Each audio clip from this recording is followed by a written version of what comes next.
Get to Malary White, Director of External Affairs for MEMA. Malary, good morning, ma'am. How are you? Good morning. Thanks for having me on. Man, I know you've been busy, so I'm going to let you have the microphone. You tell us what the update is and just give us some numbers here. I truly appreciate that. So just after we got the disaster declaration from President Biden for Sharkey, Humphreys, Carroll, and Monroe counties, residents can now apply for FEMA assistance, and we need folks to do that now. They can do it at disasterassistance.gov or call 800-621-FEMA. Also, MEMA and FEMA personnel will be on the ground today registering people in those impacted sites. So if you are affected by this and someone from MEMA or FEMA comes up to you, they are asking to register you for FEMA assistance. Only give information to someone that is badged with a MEMA or FEMA badge. Please make sure you are not giving any of your other personal information to anyone else. Malary, do they have identifiable vest on? I understood from Ms. Chrysler that they have some kind of vest on. Yeah, so they'll have like a FEMA or a MEMA shirt on, okay. But everyone will have a badge on. All right. And it's a very identifiable badge for FEMA and MEMA folks as well. And Okay. so we encourage people to do that. And Paul, we're also working to identify a location for people to apply in person. They can go to a place. Our pre-identified locations were destroyed. And so now we're having to go in and identify those. And hopefully we will get those 4 centers set up, 1 in each county, within the week. But people can go ahead and apply for FEMA assistance right now.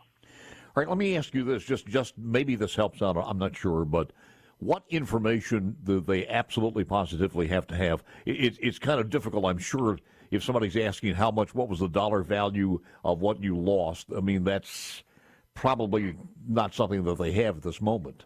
Well, actually, the type of information that they're going to look for, and we handed these out on flyers. We were on foot yesterday handing out flyers to residents, too. They're going to need things like your Social Security number, your address and phone number, some financial information about your annual household income, obviously the damage, and then insurance information. So you need to file your insurance before you register with FEMA. Go ahead and get that done now. And then they may ask you for some banking information, too. So if they do a direct deposit, they have that information on file. So that's why we encourage people. Don't give that information to just anybody. Oh, man, they have to absolutely. be a FEMA or MEMA person. Would this be whether or not they have insurance, automobile insurance or mortgage insurance, all of that, or house insurance? It really doesn't matter? Would this be inclusive of the vehicles and everything else other than the house? That's a good question. I don't have that one. I know right now we're focused on housing, long-term housing, short-term housing. Mission is our priority right now, and that's what we're worried about. But I do understand that people's vehicles were destroyed, so I can work to get that information, and I'll follow up with anyone who's listening. We can put that out as well. Thank you very, very much. What other do we know, and I was going to ask you this question, and we were talking to JT about it. Was it the same tracking, the same hurricane, the same tornado through the whole track, or was it different tornadoes, or do we know yet? So I don't know how the National Weather Service is going to identify that because, it tracked through those initial counties, and then it skipped about 2 and then kept going. I'm not exactly sure if the National Weather Service is going to count that as 1 or 2. I haven't had a chance to read their report just yet, but a preliminary EF4 tornado, that's very significant. And so what I want people to know, and I was listening to your radio show earlier this morning, I know everyone wants to help because that is Mississippi, and people from across the nation, too, are wanting to donate. So there were a couple of things that we need, and there are a couple of things that we don't need right now. So some of the things that we do need are non-perishable food, sunblock, feminine products, baby wipes, and cleaning supplies. And while we appreciate it, one of the things we don't need right now are clothes. So we ask people to hold off on the clothes donation and donate the non-perishable food. And you can do that at various locations. We have them identified on our website, msema.org, and you can drop those off. I know that Sharkey Issaquena Academy at 272 Academy Drive in Rolling Fork, they are accepting donations, and they're putting together care bags to actually drive out into the community and deliver. So they are in need of some volunteers this week to help pack those bags and go out and deliver those. And so that's Sharkey Issaquena Academy at 272 Academy Drive. But I will tell you this, the most versatile resource that anyone could give right now is a monetary donation. We do encourage people to do that because there are going to be some expenses that come along the way, even with the housing program that we are working on right now. There are going to be fees connected to some of that. And so we ask people to donate monetarily right now if they can. And Red Cross, Salvation Army, or something of your choosing, one of those organizations of your choosing as well. But you think those two would be the first two that you would think about, unless your church group has got something going on. Yes, because the Red Cross is actively on the ground. They are the ones running those shelters. Salvation Army is feeding. They're driving through neighborhoods feeding these people. We have to keep those shelters open until we get some housing for these people addressed for these residents. And so that's why we encourage the donations to the American Red Cross and to the Salvation Army.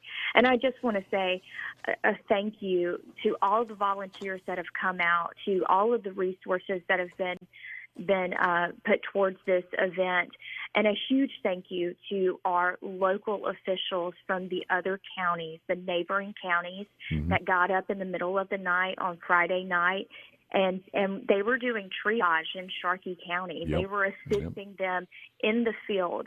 And so Covington County EMS, Padford EMS, donating and bringing ambulances to those areas. It was truly amazing, but not surprising to see just how robust that immediate response was.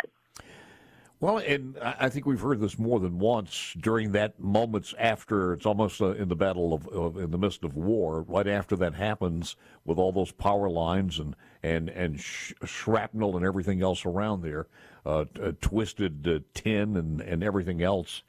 There is a high probability of somebody else being injured in doing that. And as we heard from Thomas and reading that earlier, I mean, there were people in the middle of the night.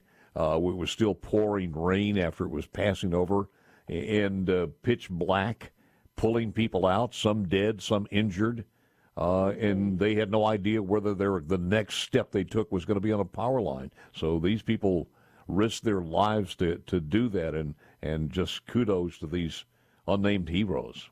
Absolutely. And I know, we're going to have the Monday morning quarterbacks of how things should have been done differently. But if you've never been in a situation like that, I think our local folks did an outstanding job and saved lives, saved the lives that they could save. And I'm going to tell you something else, too, and I see this all the time.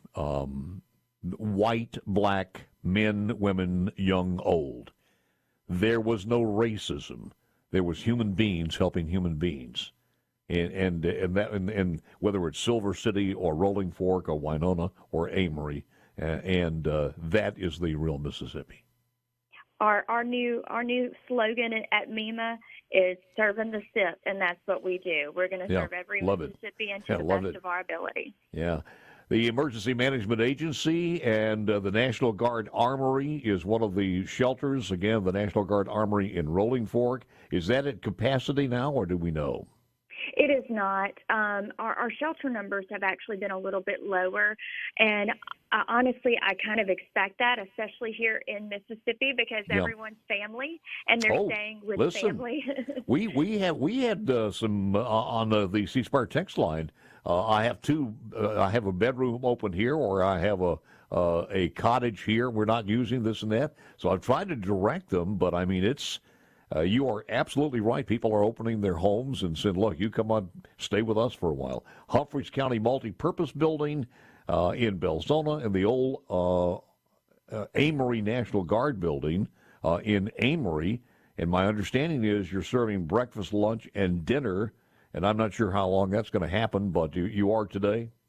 Yeah, meals are being served, and I will tell you, I was out in Rolling Fork yesterday, and the amount of people who were just rolling up their grills and cooking barbecue for folks. So there are plenty of meals being served out there. One thing that I do suggest, though, is to keep in mind the people who may not can walk that far and, you know, maybe help deliver some of those meals. So if you are looking to volunteer, that is something. And one more thing, I know a lot of resources are going to Rolling Fork right now, but you can also donate to the Humphreys County Emergency Management Agency. They are also looking for non-perishable food, and that's located at 16735 Highway 49 in Belzona. You can also donate in Amory to the old Amory Garment, which is on 902 Main Street. They are also looking for non-perishable food, bottled water. And the Amory Regional Museum is also accepting as well. Malary, thank you. Please stay in touch with us, okay? We will. Thank you.